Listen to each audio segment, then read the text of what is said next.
लेकिन मुझे थोड़ा सा इस बात का दुख है कि मैं उनसे कोई हेल्प नहीं चाह रही थी। इन 7 सालों में मैंने कभी उनसे कुछ नहीं मांगा है, ना ही उन्होंने खुद से दिया है।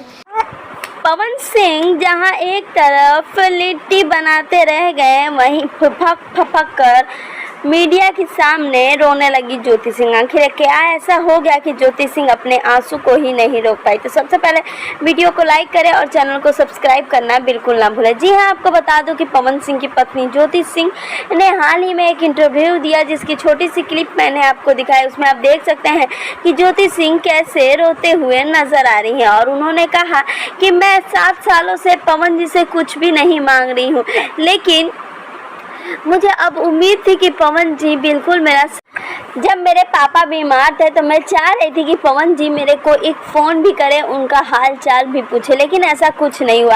और ऐसा कहते कहते ज्योति सिंह की आंखों से आंसू आने लगे। सोशल मीडिया पे ये वीडियो आग की तरह वायरल हो रही है, जिसमें एक तरफ पवन सिंह जी लिट्टी बना रहे हैं और ज्योति रो रही।